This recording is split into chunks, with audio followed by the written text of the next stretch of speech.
This week, we take a special look at the alien conspiracy caper, Men in Black. And along the way, we ask, does Tommy Lee Jones ever smile? Was Elvis really an alien?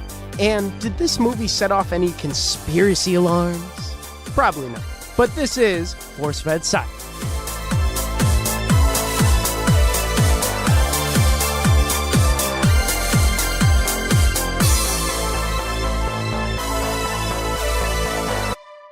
Hello, folks, back home. Welcome to another glorious episode of Force Fed Sci-Fi. I am one of your co-hosts, Sean Michael Culp, and I'm joined by the infamous... I am Chris Rupp.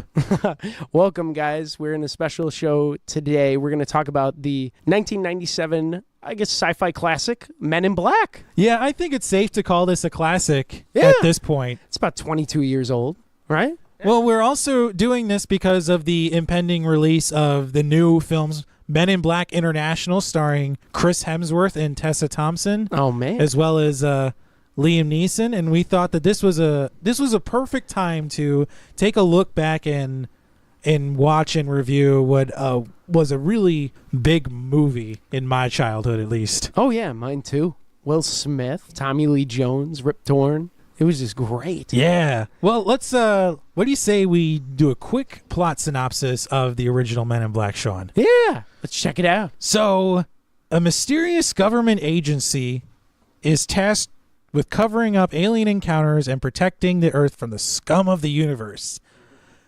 Face their greatest threat as a grizzled veteran and a hotshot new recruit must defend the Earth before the universe is destroyed. Hotshot. I love when people say that. You know, that's true in any military movie or any movie like this where there's a new recruit. He's always called a hotshot. Dude, immediately I thought of Top Gun with like Tom Cruise for some reason. Yeah, this but Tom pilot.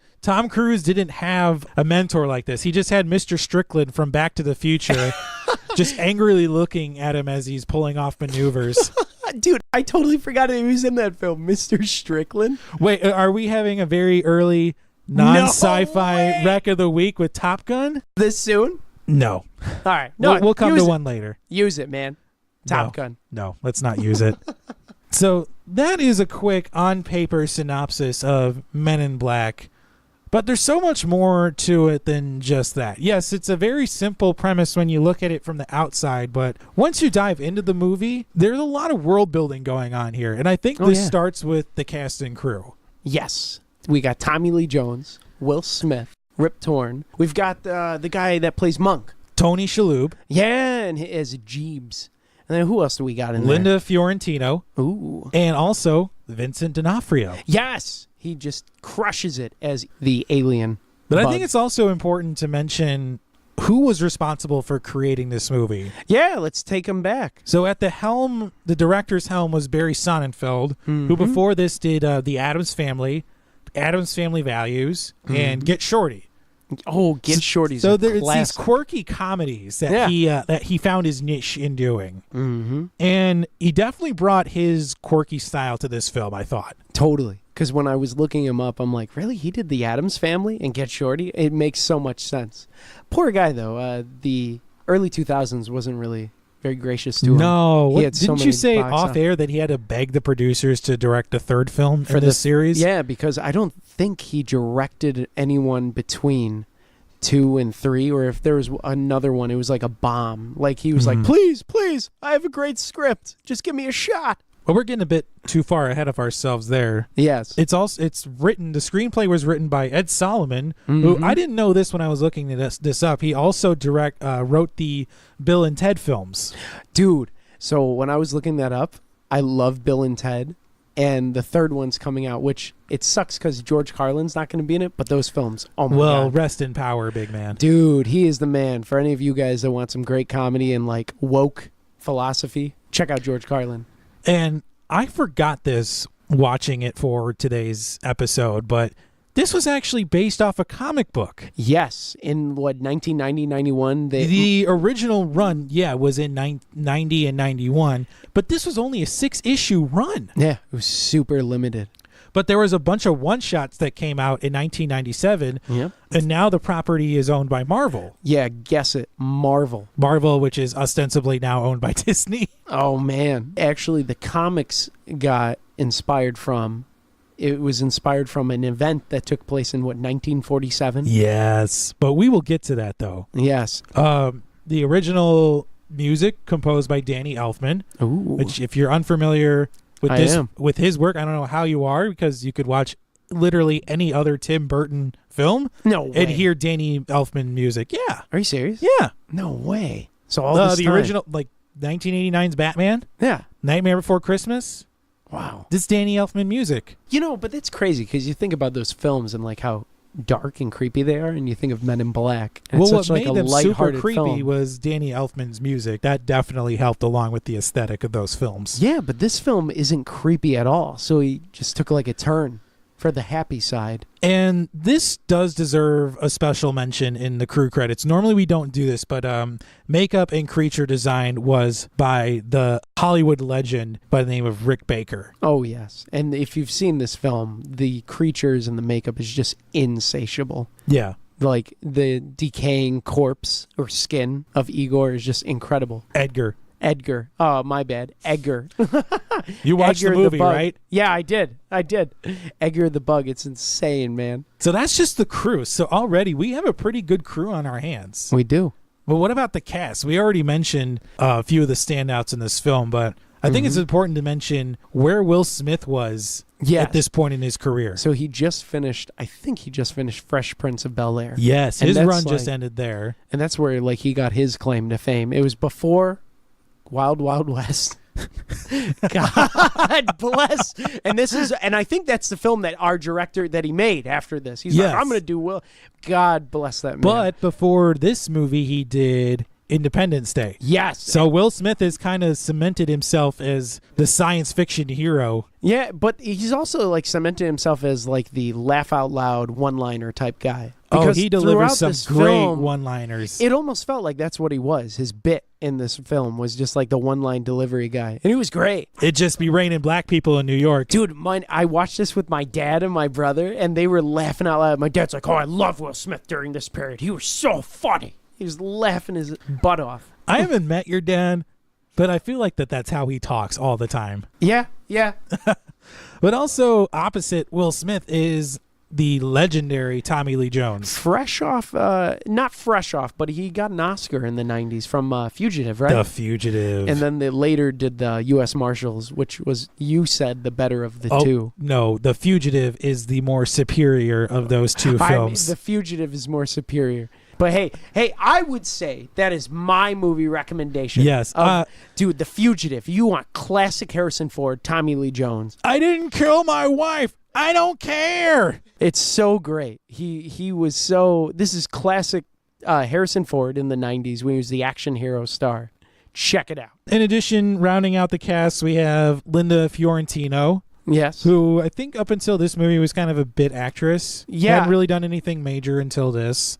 We have Vincent D'Onofrio. Crushes it in this role. If you're unfamiliar with Vincent D'Onofrio, he's... Watch Law and Order. Law and Order Criminal Intent is a spinoff he was on. And also Daredevil, where he plays Wilson Fisk. Oh, I didn't know that. Yeah. Wait, the TV series or yes. the film? Oh, okay. The TV series. He's a TV guy, and now he's in more movies as the bit role type dude. Well, before this, he he was in Full Metal Jacket as Pyle. Yes. Classic film. If you want some awesome military Marines. And then we have Rip Torn as Zed. Before he was getting drunk before and he went robbing people. Before he went bug nuts. Gosh. Silly man. But he's so funny in this film. And then we have Tony Shalhoub in almost a cameo role as Jeeves, the jewelry store owner. Yes. Who's selling stolen Rolexes. Pre-Monk. Which I do feel like that's a New York City film stereotype, is if you have a pawn shop owner in the film, he's almost certainly selling stolen merchandise. Dude, I love in the film how the guns appear in the end. Will Smith's like, yeah, but I'm going to be back for those Rolex. It's like, what? You saw these massive weapons. Show us the imports, Jeeves, you're going to lose another head. Classic. This film is chock full of one-liners. Oh, yeah. I think that leads us right into the development yes. and pre-production. So this movie was made on a budget of $90 million, which I love my inflation calculator. That is $145 million in 2019 money. Really? So that's a pretty sizable budget for late 90s. And it grows 600? Yeah. 600? We'll get into that. Yeah, 600 mil. So the film rights were optioned back in 1992, and Ed Solomon was hired to write a, quote, faithful screen adaptation of the Men in Black comics. Okay. Because the comics didn't just talk about aliens. No. It talked about all sorts of paranormal investigations, which ties into the lore of the Men in Black. Yes. Why people love who they are and like the mystique around them. Because if you go on YouTube, that's like the first thing that they say in the videos. We don't really know much about the Men in Black, but they're here. And so, yeah, I think this is a good point to discuss the actual lore and history, quote unquote, of the Men in Black. It started in 1947. Yes. It was with Harold Dahl. Gosh, words. Yeah, don't ask me to pronounce anything. And he was a conservationist. He was with his son and his dog, I think on a boat. In Puget Sound, Washington. And they spotted 6 donut-shaped flying saucers appear above them, and one broke apart, and the wreckage, like the fragments of the ship, killed his dog apparently, and hit him and his son, and he went and like told people, he told his boss, and then later on this man dressed in black, this man in black came and like said, eerily described the entire event. It was like, hey, if you tell anyone about this, bad things are going to happen, and thus spurred the Men in Black lore. And then later on in the 40s, you can probably talk about that, more and more instances of this happen. So here's the thing with the Dahl incident, is it happened about 2 weeks after the Roswell incident. The classic Roswell incident. The Roswell incident is almost, I would say, the flashpoint for UFO conspiracies and alien conspiracies. That's where it starts. And all that. So the Dahl incident, when this happened, the Roswell incident was pretty fresh in people's minds. Mm-hmm. It was in the lexicon of the country, so it's not impossible to imagine that somebody out there read this story and thought, hey, I can have my 15 minutes of fame by just faking that I had an alien encounter. Mm-hmm. It seems a bit too coincidental that there was a crash in Roswell, supposedly, and then some fisherman / conservationist / possible drunkard in Washington. A drunkard? I'm assuming. Oh my! I already know your sides of this. But however, I might be a believer. You know, here's the thing: Dahl later admitted that this was a hoax. Dahl admitted it was a hoax? Oh, I didn't read that. Because supposedly he gave his buddy pictures that he took. Yeah, that's what they said. But nobody else has seen. I mean, I'm sure the Air Force investigators. Apparently, he destroyed them because the Man in Black scared him too much. That's a little too convenient. I took pictures, but I destroyed them so nobody else could see them. You know, that's crazy because I was like watching hours of YouTube documentaries on the Men in Black, and they never said that he admitted it was a hoax. I looked on history.com. Okay. There we go. So that was one of the sources I used for today was history.com. It was because it referenced this, because there's actually been 12 incidents that the government has officially investigated for UFO sightings. So it's been this one in Washington, Southern California, Chicago is on that list as well, New Mexico, Texas, Alabama, Florida, Ohio, West Virginia, Washington, D.C., and New Hampshire. All these incidents were investigated under Project Blue Book, which was the Air Force official investigation group into UFO phenomena. Mm-hmm. But none of these investigations turned out anything credible or anything that would be concrete saying, yes, this was an alien encounter. Well, yeah, and I've heard different arguments on both sides of like what and why in the 40s, 50s, and 60s, you know, because at that time it was like right after World War II ended, so we're testing a bunch of aircraft. So I'm sure a bunch of people thought these UFOs were just like flying aircraft. And, the government didn't want to tell anyone. Well, yeah, because it's going to scare the bejeebus out of people when you tell them, oh, by the way, in 1947 America, we've just learned that we're not alone in the universe when we've just discovered atomic energy. Exactly. So let's scare the pants off of people even more. Right, exactly. Especially during the time with like Soviet Union rising to power, the Korean War. So I can see why we're testing things. But and however, they didn't want people to know. I don't buy into the whole these were alien landings and the government covered it up. So I've heard that argument because I've asked those questions. Why don't the UFOs come back in like the 70s, 80s, and 90s? Why is it only like that period where everyone's seen them? And they say because with the atomic energy, the UFOs, it sparked their interest. They came to the planet and they're like, oh my gosh, how developed are these humans? And then once they saw us, they're like, oh, JK, you guys aren't advanced as we thought. Well, this also brings up, for me at least, it brings up the Fermi paradox. The Fermi paradox. Have you heard of this? No, I have not. Okay, so you know how big the universe is. Yeah. It is massive. It is. Yeah. To describe how big the universe is a near impossible task. Yeah. A, because the universe is expanding, and B, it's hundreds of billions of light years across. It's unfathomable. It's unfathomable. If the universe is this big, there has to be life somewhere else, right? Totally. And at some point, they would have visited us, right? Yeah. If our universe is that big, where is everybody? They're somewhere. They're somewhere. Maybe it's a civilization that's, if they are more advanced than we are, what reason would they have to visit Earth? Maybe they've been here, Chris. Maybe that's the answer to the pyramids. If you bring up ancient aliens, I mean, we might have an issue. I'm just saying, man, maybe that's it. Maybe they've been here, and that was just their checkup in the 40s. Granted, maybe in our 40s, maybe 100 years from now, we'll see it. Granted, I'm just a layman trying to explain Enrico Fermi's legendary paradox. I mean, I will say I 10% of me, maybe 5% of me still believes it's aliens because I'm not going to write it off. But I think the idea of like the government showing up in like all black to like, shut it down is totally fathomable. And since this incident, we've seen that depiction in numerous items of pop culture throughout history. Mm-hmm. That just perpetuates more of the mythology of the Men in Black. Because there were certain accounts that I read too that they were described with glowing eyes and they were floating above the ground. No facial features. Exactly. So there's bodies. the doll incident describing these, and then there's the more fantastical accounts of the ones floating off the ground, which I don't believe. Did you know that apparently Dan Aykroyd supposedly saw the Men in Black in 2002? He was like recording, and the name escapes me, but it was like a show in 2002, and it was like about conspiracies and X, Y, and Z. And supposedly he took a break outside. And he looked and he saw like the van or the car, the black car. He saw a Men in Black. He was like making an angry face at him, scowling. He looked back. He looked away. He looked back, and the guy was gone. And then supposedly, we walked inside. The producer said, "We're shutting this down.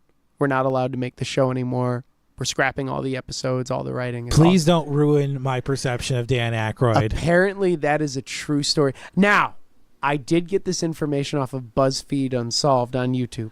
Which is a very credible source. Exactly. How credible is it? I don't know. But I was watching those episodes, and apparently Dan Aykroyd was one of the more recent sightings of Men in Black. So take that as you will. I won't take it as I will.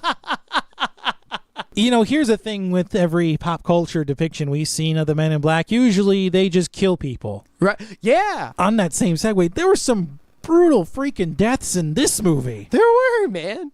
It was crazy.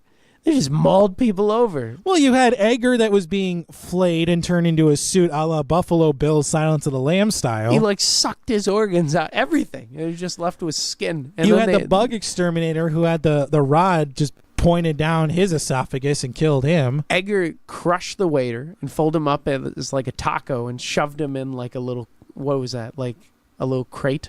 Or whatnot. Shoved him into a little cabinet under the counter there. The cephalopod that Will Smith was chasing just commits suicide. Yeah. Just jumps off a building. Did you notice that he also lands in front of two pedestrians on the sidewalk? Which I did not see the Men in Black use the little, what is that called? The neuralizer. Yeah, it's a bit of a mistake on your guys' part there. Yeah. Who was your red shirt among those that were mercilessly killed? So my red shirt was the waiter for sure, and then probably Edgar's guts, because that poor guy was just arguing with his wife and just wanted to like check out his lovely truck, and then no, he wasn't so much arguing. Edgar was just being a turd husband. He was not a good dude. Not a man. He was not nice. His poor wife. Gosh, if I had to pick a red shirt, in this movie, I would have to say it's that exterminator. Yeah. Who walks into the barn just thinking he's going to do his job. And then Edgar the bug just takes that rod and just like, I'm going to stick this in your esophagus. I kind of want your truck.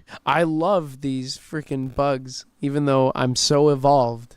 Like, he can talk, but apparently the cockroaches, he has that feeling, man. He can, telepathically communicate with them. My question was, why didn't he kill the wife? Maybe because she gave him sugar water? Maybe. But, like, he kills the tow Bug truck, Edgar isn't as mean, apparently, as real Edgar. Bug Edgar just wanted sugar water, and he was going to go. And anyone that got in his way, he was just like, look, man, I'm on a mission from Gad to take over this planet. What did you think of the Edgar effects? The Bug Edgar makeup? So the Bug Edgar makeup, like at the end of the movie, just throughout the movie, because we see regular Vincent D'Onofrio, and he slowly decomposes. Yeah, and then we get him pulled into the pit, and then he gets flayed. So I thought the makeup on him was just insatiable. Like, you see him like with the flappy skin and everything, and then slowly, because I was watching it today, the different scenes, and it's so awesome. Like, his skin's nice and pink at the beginning, and then by the end, he's just this disgusting gray creature. Just pulls back his head and goes, It's just nasty. I think the makeup job that they did on that man was great, and his role was incredible. Yeah, I think this was Rick Baker, some of his best work. Yeah, because he's done incredible. He's done films like An American Werewolf in London. Did How the Grinch Stole Christmas. He did The Wolfman a few years ago. So he's solid. That guy knows exactly what he's doing. Oh, yeah. Rick Baker is a Hollywood legend. He also did Harry and the Hendersons, Ed Wood, The Nutty Professor. And here's the kicker. He's won Academy Awards for all those. Okay. So if you want makeup, you ask him. Well, not anymore. He's retired. Really? You know, you know, how many Academy Awards can you win? He cited CGI as kind of the impetus for his retirement because everybody wants it done quick and nobody wants it done right. Yeah. Well, I don't blame him. But his work on the alien creatures in this movie is, I have to say, it's impeccable. So this film does a really good job at using practical effects and then CGI when necessary. It's not like an overabundance of CGI. Like when you go into the Men in Black headquarters, they have practical effects like actual aliens that they designed. Like, wow, you actually took the time to do this. Someone was operating the suit as opposed to just CGIing it. Well, just think about all the practical alien effects that are in the movie. You have the slug in the MIB lobby. I'm pretty sure that's a practical effect. Yeah. You have just the random aliens that are throughout that MIB lobby as well. Mm-hmm. You also have the worms in the coffee room. Yeah, they're like puppets, I think. Yeah. Which is just, they're hilarious, smoking cigarettes and addicted. No, it's a pita zublata. Yeah. The only really CGI'd alien was Edgar. I guess once he rips off his suit and becomes the cockroach. And then Mikey in the beginning, that was, and then also the squid when Will Smith is getting bounced around the car delivering the alien baby. Man. Oh my gosh. Okay, something's peeking. But what else? Did you have any lens flares in this film? The most prominent one for me is when Will Smith is messing around in the armory and he pokes that little ball of energy and it just goes shooting around MIB lobby. It knocks out some poor desk worker and is bouncing around the screen like, just duck when it's coming at you. And then it goes into that laboratory that's apparently filled with nothing but liquids in those science containers and it just destroys everything. And then Tommy Lee Jones catches it, goes, this caused a 1977 New York blackout. Like, awesome. Yeah. And then it doesn't do anything for the movie. You don't need this scene to prove that Will Smith is out of his depth. Exactly. I feel like they just wanted a scene to show that it's a comedy, to lighten it up, and to give like him some lines. Oh, it is still a funny scene. Oh, it's a hilarious scene. I laughed my butt off because I totally forgot about it watching it. Me too. And then just seeing it hit people and then go through donuts and then it goes into Zed's office and then he just makes that quick Matrix move and totally just dodges it. That's because that's Rip Torn, man. He's the man. So cool in this film. Mine was the dragonfly at the beginning, the 3 minutes of credits where you get the horribly CGI dragonfly just flying to just get smushed on a windshield. I was like, come on, man. let's get on with this. But I do like how this movie showed a very diverse group of alien creatures. Yeah. It was one of like our first films where it actually like focuses on the alien creatures and you get to like mingle with them as opposed to like a Star Wars, Star Trek type gig. It's not like a Close Encounters of the Third Kind or E.T. or Alien where you only see one type of alien, but you see a whole different group of them. Mm-hmm. You see like a mother alien and a child alien. You see political refugees. You see the dissidents or the anarchists and the worms. Yeah. You see the grouchy guy or grouchy alien who Will Smith is told to stay away from. Yeah. You see Jeeves getting his head blown off. I mean, it was really a mishmash of everyone. Well, you see Rosenberg and his ambassador. Turns out they're little itty bitty aliens controlling big old robots.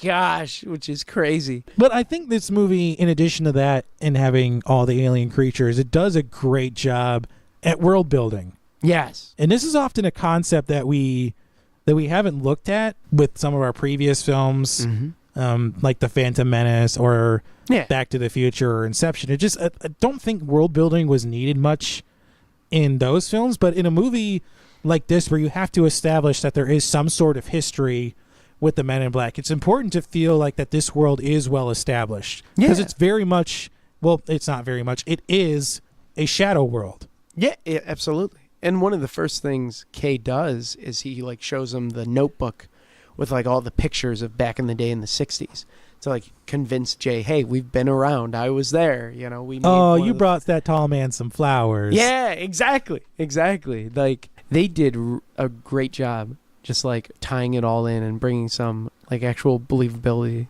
Well, you have the weapons. Yes. Which I thought were so cool. Oh, everyone wanted those weapons back in the day, man. Yeah, I remember there were a bunch of kids in elementary school who wanted like the Nerf replicas of those guns or like the Super Soaker versions of those guns. Dude, I would have taken the cricket. Yeah, that was so cool. It was awesome. Oh my god. I feel like I'm going to break this thing. Yeah. The cars were dope. Oh, how about that Crown Victoria? Yeah. That was the coolest depiction of any Crown Victoria I've ever seen. The rockets on it, that was awesome. And I mean, even like the neuralizer is so cool. The fact that you can like erase someone's memory. Yeah, how cool would that be to have as like a 13-year-old? Like you have some embarrassing moment in school and you just pull it out of your pocket and you neuralize everyone around you like you didn't see anything and just walk away. You're right. It just erase all your past mistakes. This would have been a game changer for me in middle school. Dude, the misuse of the neuralizer in this film was just insane. Oh, God. Tommy Lee Jones' stories were horrible. He got neuralizer happy. Dude, he like walks in and he just like, he neuralizes the morgue lady. I wonder how many times he hits her like in the week. Like, well, there was once in the police hallway. Yeah. And then there was one more time in the morgue. Right. And then there was the second time when he realized he didn't have any time left.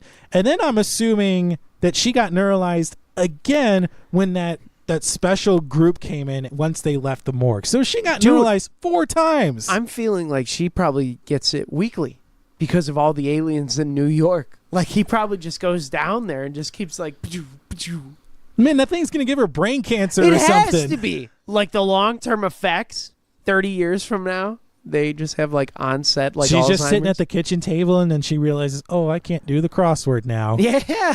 I don't know anything. It's just crazy. And think about that. One switch too many. Like instead of like minutes, he puts on like years. Mm-hmm. Well, how about in the beginning where we meet Kay's partner, Dee? Yeah. Did you ever wonder at any point who Dee was to Kay? When I watched it this time, yeah, I'm like, I wonder what their history was. Because they like, you know, they riffed a little bit about like, oh, those adventures we went on. It made me wonder if he was like his, like he trained Kay at all or anything. Like what was their backstory? For me, that was probably the saddest moment in the movie when he puts on those glasses and just, you know, has that big, heavy sigh and just has to neuralize his friend. Oh, he knows. The guy's like 70 years old, man. He's ready to go. You know, actually, I got our producer, Jeremy's wife, Heidi, she actually wanted Dee, the character Dee, to show up at some point in Men in Black 3. That was a way to tie in all of the films in the franchise. That would have been a nice touch. I don't know if he does or not. I can't remember. I don't think he does. They probably just forgot about that. It's Josh Brolin playing a slightly younger Kay with City Miles on him, apparently. With City Miles. Yeah. Gosh. He crushed it. How about the lack of government oversight Yeah. onto the Men in Black? They were pretty freewheeling and dealing, man. They did whatever the heck they wanted to do. Like, there was no, I think, because what does Jay ask him? He asked Kay, like, who are you guys? Who are you run by? Yeah, They're like, "We're FBI, government." NSA. Yeah. He's like, well, I'm part of an independent bureau that investigates aliens. Right? And Like- then at one point he asks him, what branch of the government do you report to? And he says, none. Too many questions. Yeah. So it's like, what? Are you independent or do you just have complete autonomy? Like, what's the deal here? Well, I felt that a little bit, like it was a little disorganized in a sense. Like they didn't know, like they had control, but they didn't at the same time. They were basically like to stop people from going crazy. Like seeing aliens and like society from like shutting down and realizing there's life outside of them. Well, that being said, do you think you could be a member of the Men in Black? Could you do this? Could you willfully erase yourself from every system in the world and just serve one purpose to cover up alien encounters? I feel like if I was like 17 and I had nothing and I like got indoctrinated early, absolutely. Or if I was like 36 and I had like nothing going for me, I was like, had no kids, no girlfriend, nothing. I was like just living in an apartment working at like Home Depot. Like, yeah, I could do this. You know, here's what I thought about this movie was that really Will Smith's only qualification to be in the Men in Black was he ran down a cephalopod on foot. That's it. And it made me wonder while watching this, I'm like, how did they like judge people? How do they train? Like, what is the requirements? 2 tests? The military does more personality screening than the Men in Black. Literally. They had like a written test. And so when I was watching it with my dad, he was like, that was the test. Who would bring the table over? And I was like, really? That was the test? But then he goes and shoots paper target Tiffany in the head. Dude, that was probably the funniest scene in this entire thing. Like, They just ripped torn in his voice. Let me ask you why you felt little Tiffany deserved to die. As she wheels up with a bullet hole square in her forehead. well, she was carrying like physics books, man. Little Those books are 8-year-old. way too advanced for her, Zed. Dude, that was so funny. Like, he wasn't snarling. He was sneezing. That was a tissue in his hand. Man, how would I feel if I was working out and someone came in and bust a cap in me? Dude, I'm like, this is hilarious, man. So true. Will Smith has this innate ability to deliver one-liners like this that are so funny, and yet you don't realize it until afterwards. Like, he does the same thing in Independence Day, he did it in Bad Boys, and he's done it in every other movie he's been in since this, too. His tagline should have just been, damn, like the entire film. Well, that was his one contribution to the teaser trailer for this, was he walks up next to Tommy Lee Jones and goes, and we dress in black. Will Smith, thanks, man, for doing this film. I couldn't see anyone else in that role, to be honest. No, but they considered a couple other guys in the role too. Like I read that they looked at Chris O'Donnell. Really? Yeah, because he was coming off of Batman Forever, but he didn't want to do another like mentor-mentee style role. That'd be horrible. Chris O'Donnell. Yeah, David Schwimmer also turned down the part too because I guess he was a hot commodity in Friends at the time. What? No, I don't want that. I'd rather see Will Smith. Well, you know who they actually considered for Kay? Who? Clint Eastwood. Oh. So we could have gotten a All Will right. Smith, Clint Eastwood jam. Now that's fair, because both of those guys, man. They're would be both legends, but they perfect. both didn't. I mean, I think this movie would have been great if Clint Eastwood took Kay or if they went with Tommy Lee Jones. Either way. Like, if I'm sitting in that writers or producers or directors film, like, how do I pick between those two guys? Oh, yeah. But Tommy Lee Jones took the role pending script rewrites. So they had to rewrite everything for Yeah. him. He was like, I'm not taking the schlock. And then Will First off- Smith didn't actually take the role until his wife convinced him to do so. His wife. Oh, thank you, Jada. Yes. Thank you, are- Jada. You are the woman. Thank you. That's why God invented man and whoa, man. So they can tell us about all the stupid ideas that we have and stop us from doing those. Slow your roll, dude. But I think this is a good time to start talking about the climax, Yes. the ending scenes of the film. Yes, the big bug reveal where you finally, this Okay. whole film's been building up for First what question Edgar looks like. I have. So we're supposed to just believe that nobody else in Shea Stadium saw those flying saucers, that it was only the Mets outfielder who got beamed in the head with a ball saw that. That's what I mean, man. This neuralizer, how did they get everyone? Like, how did they... What? Just like a giant, like, Men in Black spaceship come over and just... Do they speak it over the loudspeaker? Oh, be like, they did answer this question in Men in Black 2, where it turns out that the torch on the Statue of Liberty is a giant neuralizer. Okay, but do you have to be looking at the torch? Or does it just, like, go through... Maybe it just zaps you and it's also in the TV signals. I don't know. I think we're getting into too much of the minutia there. And then, like, the TVs turn on. You guys didn't see anything. Like, what happened? Okay, but speaking of that flying saucer, though, that was a bit too easily shot down. Like, it took two big pulses from those guns, and then boom, it's down. I know. Like, the flying saucers in Independence Day took more damage. I know. That was a little underwhelming. But it was kind of a cool scene, though, watching him crash, kind of like Star Trek. What was that? The one with Kirk in it. Have you seen that one? What is that called? You mean all of them? No, the one where it was the crossover with Patrick Stewart and James T. Kirk. Oh, you mean Generations? Yes! Like the scene where the spaceship comes flying in. I was like, hey, that looks like a nice callback. I like that. Took me down memory lane. I don't know if you read this, but apparently they were debating between 5 different endings for this film. I did read that. And one of them was why they went to CGI was they were going to make the bug animatronic and they were going to have a moral and ethical debate. Over what? Unlike, I guess, like him taking over, killing Earth. Like, what a boring He's ending. a cockroach. What a boring ending. Yeah, I'm convinced that cockroaches have just never evolved. No. That and Twinkies, man. They're always going to be here. Twinkies will survive anything. I mean, why I think Chernobyl happened was because that facility wasn't made of Twinkies. But what a terrible ending. Like, what... But what would that be? I can't believe you said that. But what a boring ending. Like, hey, before you leave, let's discuss the morals of doing this. Well, I guess this movie, throughout the entire filmmaking process, went through a ton of changes. Yeah, they wanted, like, the location to either be underground or, like, in Nevada, Washington. That's nuts. Yeah, Kansas, I heard, was a location at one point. Yeah. And then they settled on New York City because they felt people would be more accepting of aliens in disguise. Oh, yeah.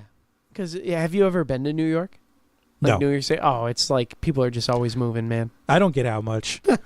Can tell by your pasty exterior. Oh, thank you. You're welcome. Hey, man, I'm just as white, too. I give people cancer when the light reflects off of my skin. I'm not white. I'm neon white. Neon white? Oh, man. We tan the lights when they shine on us. But the ending they chose for this film, I think, was spot on. And Perfect. It fit perfectly with the overall context of the film. Oh, yeah.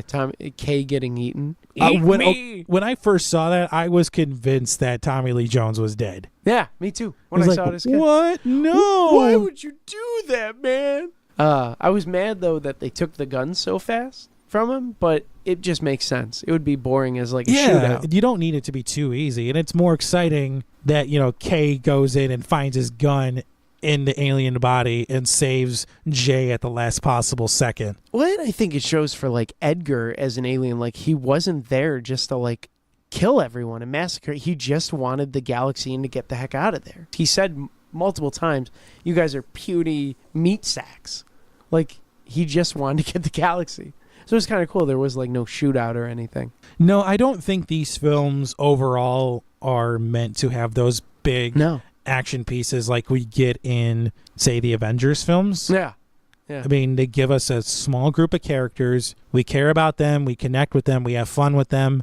And then in the climax, when they save the day and defeat the villain, it's a big payoff for the audiences. In a lot of ways, this film is more satisfying than, saying, watching a Marvel film these days.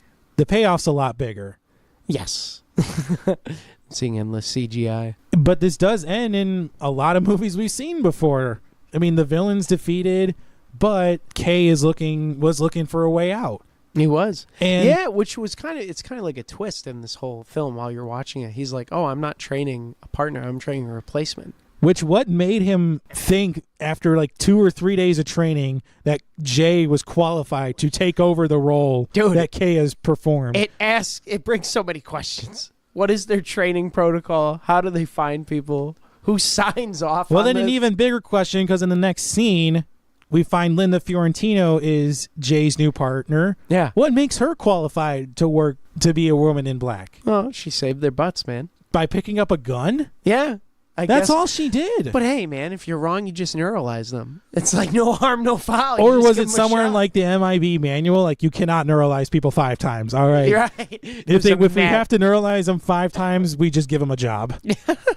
It can be like an office secretary. But or nothing something. made her qualified to be a woman in black. No, she did absolutely nothing except feel around non-existent alien organs. Okay, I have to ask about the final shot of the film, Yeah, where it turns out our galaxy is just contained within this itty bitty marble I like that. and being played with by a bunch of intergalactic beings. Mm-hmm. Was that a bit of that screw with your mind a little bit? Yeah, I was like, sweet. I hope that's true because it like makes us feel as small and insignificant as we are. Well, for the most part, I would say that this movie is not nihilistic. No, I think it does give a very optimistic view of potential alien contact. Yeah, and how cool that would be if it would never. I think it also painted the picture of like how just society would never be ready for it. Oh no, we're not ready for first contact now, and I doubt we'll ever be ready within at least our lifetimes for it. We'd screw it up somehow. Yeah. Wait, what? We screwed everything else up so far. Why make first contact any different? I know. Exactly. We can't even like figure out where to put our trash. So yeah, I'm cool with us just like colonizing on the moon or something. Yeah. We're good with just, somewhat far enough space travel and maybe going to Mars soon. Yeah, this is Force Fed Sci-Fi's message of the day. Just be happy, man. Stay in your lane. Yeah. Be yourself, man. All right, Barney. So I think this is a good point to discuss the legacy of 1997's Men in Black. Well, yeah, obviously it's a franchise, and there's soon to be a 4th film coming out. Yeah, so 3 additional films, a cartoon show, which debuted soon after this movie came out. Mm-hmm. Tons of video games have come out. There's a ride. Yes. Yeah. Have you been on that ride at Universal Studios? Multiple times. I love that ride. Love that ride, man. And nominated for 3 Academy Awards, Best Original Score, Best Production Design, and 1 for Best Makeup for Rick Baker. Yeah. It's almost a guarantee. If Rick Baker was nominated for Best Makeup, he was going to win it. Oh, yeah. Grossed $600 million in 1997, which was good enough. Was the 3rd highest grossing film that year. You know what was ahead of it? Who? Titanic was number 1. And The Lost World Jurassic Park was the other one. All right, fair enough. So in a year where those 2 movies had come out, and 1997 was an otherwise stacked year for movies, to be 3rd on that list, that's pretty darn good. Yeah. And Will Smith recorded a song based on the movie's plot. The credits. It always reminds you, oh yeah, he was a rapper back in the 90s. Anytime there was a Will Smith movie in the 90s, it was pretty much guaranteed he was going to record a song for it. Yeah. And way before Marvel came around with their post-credit scene, you stayed around for a Will Smith movie just to hear the song. Yeah. No matter how cheesy. I remember this song was everywhere in 1997. People bought the soundtrack just for that song. We Are the Men in Black. Yes. Yeah. So I actually looked this up. This is actually Will Smith's highest rated film on Rotten Tomatoes. No way. Yeah. Out of all of his films? Out of all of his films, this is the highest rated film with the 92% rating. Oh, that seems... For whatever value you place in Rotten Tomatoes rating, it is his highest rated film. For some reason, I feel like he'd have a higher rating with other ones. I would think so too. Darn good actor. Like even 7 pounds or whatever. Or whatever the heck that name of that film is. Not recently. Pursuit of Happiness? Concussion didn't exactly help. No, it didn't. But he can turn it around. He's still Will Smith. That is true. And who knows? This new Aladdin came out. Maybe it'll just destroy the critics with this genie. Actually, the sunglasses they wore in the film, those are the Ray-Ban Predator 2 glasses. Oh, did you read up on this? No, but I know how much you love Predator. So, of course. No, it's the name of the glasses. It's Predator 2 glasses. The sales for those glasses tripled after this movie came out. So they made $5 million in revenue just off the sales of those glasses. Oh, yeah, because everyone wanted to be like in the Men in Black. Mhm. So like, look at my glasses. I can't hate. I did the same thing when I was like 8 years old when this came out. I was like, heck yeah. I'm MIB. I'm just like Will Smith. But you're not. No, not yet. I won't let you know if I ever change. I'll just You'll be just gone. show up. I'll just be gone. Or I'll be like, I need your dog, Chris.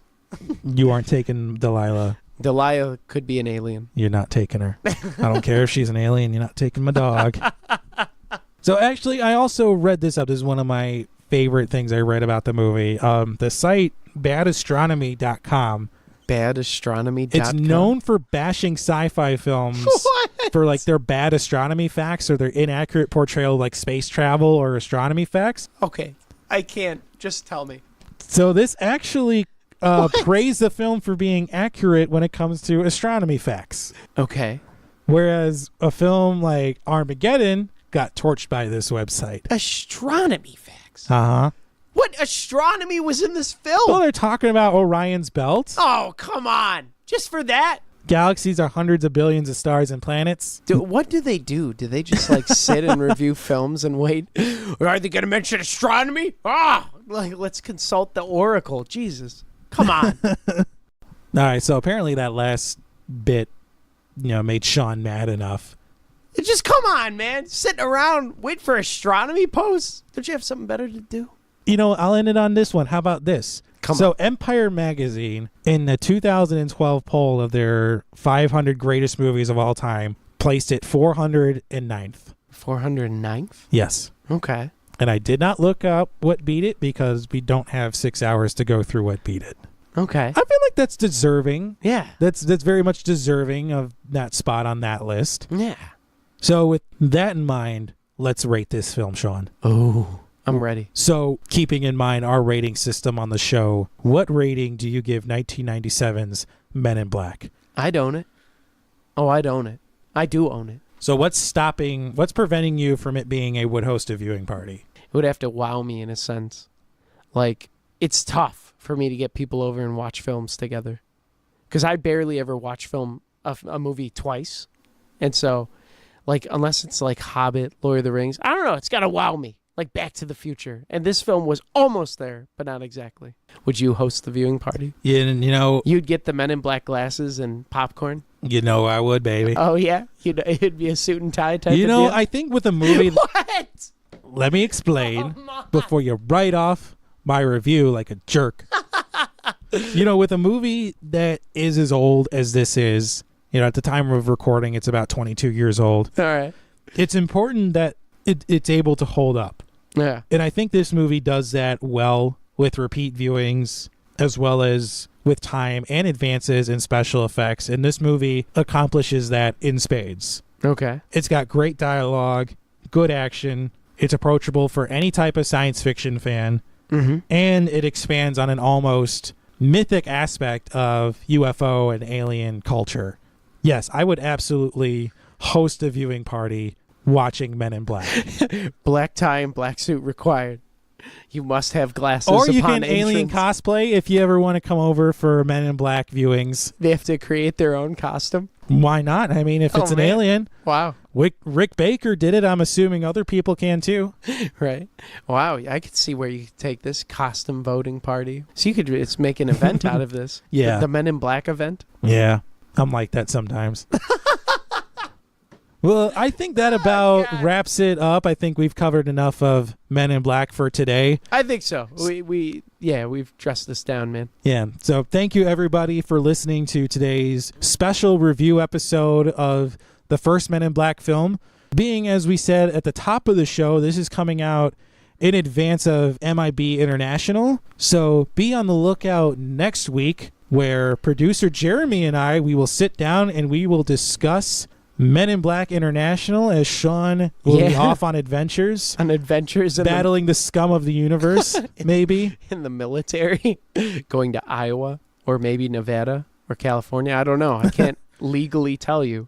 You will neither confirm nor deny where he's going. I can't confirm or deny where I'm going, but I'm going to be gone for a couple of weeks. So So, enjoy the voice of So Jeremy. we will have producer Jeremy on the show on the airways for the first time. And he's our writer for on the website for like all the blogs and everything. So check it out, So man. you'll get to hear his sultry voice That's right. on the podcast. His voice is white chocolate to your airwaves. So if you enjoyed today's show, please go to iTunes and leave us a 5-star review or an honest review, whatever your heart desires. It helps to drive us up the charts as well as help people like you find the show. We are across the spectrum of social media with Facebook, Twitter, and Instagram, all at Force Fed Sci-Fi. You can check out and download episodes at Apple Podcasts, Spotify, Google Podcasts, Stitcher, or wherever you find podcasts. And please subscribe so you never miss an episode. Finally, you can check out our website, forcefedsci-fi.com, for show notes and links to all of our social media.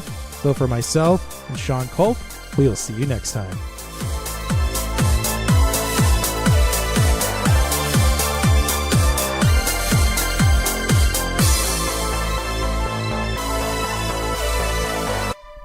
Force Fed Sci-Fi is written and hosted by Sean Culp and Chris Rupp.